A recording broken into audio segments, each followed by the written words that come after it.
क्या बोलता है টিপরা মাথারে শেষ করতে হবে পোল্ট্রি যেমন শেষ করতে হবে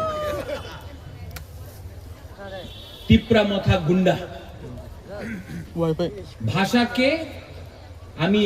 টিপরা মাথারে শেষ করব এই গুন্ডা নয় बुबागरा हा के बारे बात करता है अधिकार के बारे बात करता है अपना सेकला सिकली के बारे बात करता है अपना अधिकार बुकुंग बारा का अधिकार के लिए बात करता है तो बोलता है बुबागरा गुंडा और जो लोग तिपरासा को मुर्गी सा तोड़ने के लिए वो भद्र लोग पहले आईपीएफटी को खत्म किया अब तिपरा मोथा दुश्मन हो गया लेकिन 2018 में क्या बोला था बीजेपी ने আমার শত্রু আছে সিপিএম এখন সিপিএম নয় শত্রু আছে আইপিএফটি দুর্বল হয়ে গেছে আমার শত্রু আছে টিপরা মাথা